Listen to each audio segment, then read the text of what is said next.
दीनाराम। राधा वल्लभ श्री हरिवंश श्री वृंदावन श्री महाराज वृंदावन। जी, महाराज जी, लगभग 3 वर्षों से आपके बताए उपासना और नियमों का पालन करने का प्रयास कर रहा हूँ। ये दास भारतीय थल सेना में सेवारत है। गुरुदेव, जब से आपका सानिध्य प्राप्त हुआ तब से अभी तक किसी भी प्रकार से नियम में कोई रुकावट नहीं हुई। गुरु कृपा से ये संभव हुआ। महाराज जी, अब इस दास की पोस्टिंग ऐसी जगह हो गई है जहाँ पानी के नाम पर बर्फ ही बर्फ है और -डिग्री में ठंडी है, जहाँ ये नियम और नित्य पाठ जैसे संभव बाहरी नहीं नियम हो की पाएगा। कोई आवश्यकता नहीं। आप हमारे भारतीय सेना में हैं, बाहरी नियम की कोई आवश्यकता नहीं। एक नियम बना लो, नाम न छूटने पावे, और जहां भी हो जैसे भी हो राष्ट्र सेवा में प्राणों को अर्पित करते हुए लगे रहो, बढ़िया मंगल हो जाएगा। इसमें कोई परेशानी नहीं। नहाना धोना कोई भक्ति का लक्षण नहीं है। आप समझ रहे ना? खास बात है मन। सावई मन कृष्ण पदारविंदयो। किसी भी परिस्थिति में है, परिस्थिति हमारी स्थिति को नहीं बदल सकती, स्थिति परिस्थिति को रौंदती है।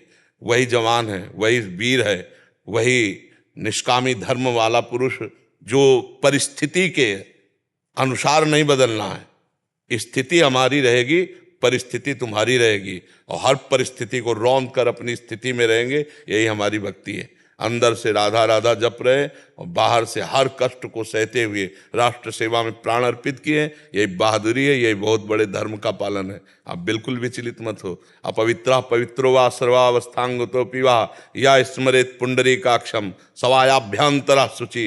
वायाभ्यंतर दोनों से पवित्र होता है जो कमल नयन भगवान श्री हरि का स्मरण करता है, प्रियाजू का स्मरण करता है। बहादुर की तरह रहो, संकोच नहीं, किसी भी तरह की रुकावट नहीं। ये हम बाहर हैं, सुविधा है नहा लेते हैं, नई सुविधा है बिल्कुल नहीं नहाएंगे, महीनों नहीं नहाएंगे। अंदर से भगवान का स्मरण थोड़ी कोई रोक लेगा। भगवान का स्मरण करते हुए और देश सेवा में प्राण बलिदान करने का उत्साह रखते हुए बिल्कुल कायरता नहीं आनी चाहिए। भक्ति अर्जुन को कायर नहीं, सूरवीर बना रहे। इसीलिए गीता जी का उपदेश किया कि अपने कर्तव्य का पालन करते हुए मामनुस्मर युद्ध च, मेरा स्मरण कर और युद्ध कर ललकार कर। तो जहां जैसी परिस्थिति आवे अपनी स्थिति के द्वारा उसे रौंदते हुए हम निकल जाएं, परिस्थिति हमको न रौंद दे। बस ये बात ध्यान रखना, ठीक है? हाँ, जहां तक हो सके आहार विहार पर ध्यान रखिए कि थोड़ा पवित्र रहे। हाँ, बकाया जैसी भी परिस्थिति है उसमें निपटो, खूब नाम जप करो, हमारी देश सेवा में रहो। गुरुदेव, जैसे इस परिस्थिति में वाणी पाठ वगैरह अभी जैसे जितने पद याद हों, जितने पद याद हों तो बस वो अंदर गुनगुना रहे कर। अगर समय है तो राधा वल्लभ राधा वल्लभ राधा वल्लभ पवित्र हो गए, नहा लिए, पाठ करो वाणी का। समझ लिए ना? महाराज जी, मोबाइल ऐप से भी कर सकते हैं? हाँ, मोबाइल से भी कर सकते हैं। हमारे जवान कई दुर्गम इलाकों में ऐसे परिस्थिति में ड्यूटी देते हैं जहाँ तंग इलाके हैं, सकरा रास्ता है, तो कई बार मौसम या ऐसी परिस्थिति में गाड़ियां स्लिप होकर कई हजारों फीट खाई में चली जाती है। कई बर्फ ऐसे इलाके हैं जहाँ से बर्फ स्लाइड होके पूरी की पूरी शिविर को ढक दिया, या कई ऐसे अचानक बादल फटता है तो आवाज में तो पता ही नहीं चलता कि अचानक से पानी आए, कहीं चले गए। तो सरकार तो बहुत कोशिश करती है कि हो सके उनकी डेड बॉडी बाहर मिल जाए, पर कई परिस्थितियों में ऐसा होता है कि उनको नहीं मिल पाती। ऐसे में उनके परिवारों को इतना वेदना होता है, उनको स्वीकृति कर पाना मुश्किल है कि वो है नहीं है। तो ऐसे में उनको कैसे ढाढ़क बंधाए, या उनकी गति के बारे में कृपया एक बार। गति की तो दुर्गति नहीं हो सकती, गति की तो कोई बात नहीं, पर यह जरूरी बात है कि परिवार के जनों को कैसे पुष्टता मिले कि उनका शरीर है या वो नहीं है। इस बात में तो मतलब कुछ समय बाद ही प्रमाण मिल सकता है, क्योंकि अचानक घटना घटने पर कई बार ऐसा होता है कई महीने तक शव नहीं मिलते। फिर वहाँ खुदाई हुई तो देखा गया बर्फ में सुरक्षित शव ऐसे पाए गए, आर्मी के जवानों के पाए गए।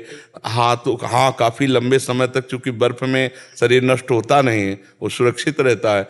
तो अब यही तो हमारे देशवासियों को प्रणाम करने का हृदय बार बार करता है, जिनके परिवार से लोग आर्मी में हैं, हमारी देश सेवा में हैं, कि कब वो बिछुड़ जाए वो अपने परिवार से और अपने जीवन से, इसकी परवाह न करके हमारी देश रक्षा। इसीलिए जैसे हम संत का सम्मान करते हैं वैसे सैनिक का सम्मान करते हैं। और ये हमारी बात पर विश्वास रखना, जो राष्ट्र पर प्राण बलिहार करता है वो स्वर्ग को प्राप्त होता है, और जो नाम जप करते हुए शरीर छोड़ता है राष्ट्र सेवा में वो परम पद को प्राप्त होता है।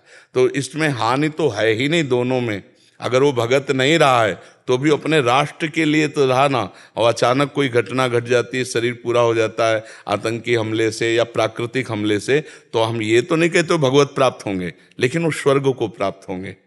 भगवान ने कहा है कि अगर तू जीतेगा तो भूमि का राज्य मिलेगा और शरीर छोड़ेगा तो स्वर्ग मिलेगा, क्योंकि वीरता पूर्वक वो राष्ट्र सेवा में है, संपूर्ण राष्ट्र सेवा में है। इसलिए चिंता की तो कोई बात है नहीं, पर उनके परिवार को समझाया नहीं जा सकता, क्योंकि उनके हृदय में जो मोह है, जो अपनापन है, जो और वो पता चले कि कोई खबर ही नहीं है तो व्याकुल तो रहेंगे ही, या खबर मिले कि वो शांत हो गए तो उनके लिए बहुत बड़ी हानि का विषय होता है और वो बहुत दुख से युक्त रहते हैं। इसलिए हमारे सरकार भी पूरे उनके परिवार की व्यवस्था करती है। तो अब जीवन तो वैसे जाना ही है, अगर राष्ट्र के लिए जा रहा तो उत्साहपूर्वक देना चाहिए, क्या उसमें संकोच का विषय नहीं रखना चाहिए, उसमें निराशा नहीं आनी चाहिए, उदासी नहीं आनी चाहिए। बिल्कुल बिल्कुल। हमारा स्थान तो सुरक्षित हो गया गुरुदेव, आप निकुंज में ही जाने हैं आपके। हाँ, नाम जब करते रहोगे ना, पक्का कहीं भी हो, कहीं भी हो, आप निश्चिंत रहिए। हम राष्ट्र सेवा में बहुत श्रद्धा रखते हैं। जो राष्ट्र सेवा में है, हम जैसे एक संत माला लेकर भजन करते हुए जगत मंगल की सोचता है, ऐसे वो राइफल लेकर के भारत के मंगल के लिए प्राणों की बलिदान की स्थिति में तैयार रहते हैं। तो हम पक्का, हम लोगों का जो भजन है ना, वो आप ही लोगों के लिए है, वो कोई व्यर्थ नहीं जाएगा। जहाँ हम उस देश में रहते हैं जहाँ एक से एक भजनानंदी हैं, और उनका भजन का प्रभाव सर्वे भवन्तु सुखिना सर्वे सन्तु निरामया सर्वे भद्राणि पश्यन्तु मा कश्चित् दुःख भाग् भवेत्। हमारे देश के ऋषि भजन करते हैं जगत मंगल के लिए, विश्व मंगल के लिए, तो उसमें आप भी तो है ना, आपका भी तो मंगल छुपा हुआ है। आप निश्चिंत रहिए, राष्ट्र सेवा में समर्पित। तो स्थिति ऐसे है कि पहले तो लोग मूवी देखते थे, कोई और वीडियो देख रहे हैं, अब ऐसे हमारे जवानों में बहुत सी, मैं खुद जाके अपने साथ के बंदों में देखता हूँ, वो बैठ के गुरुदेव का सत्संग सुन रहे हैं और वो वाणी पाठ कर रहे, कोई और कुछ कर रहे। तो ऐसे इतना मतलब जवानों में इतना सुधार है, इतना जोश है कि गुरुदेव सब गुरु चरणों को। हाँ नहीं, भगवान सबका मंगल करे, सबका मंगल भगवान करे।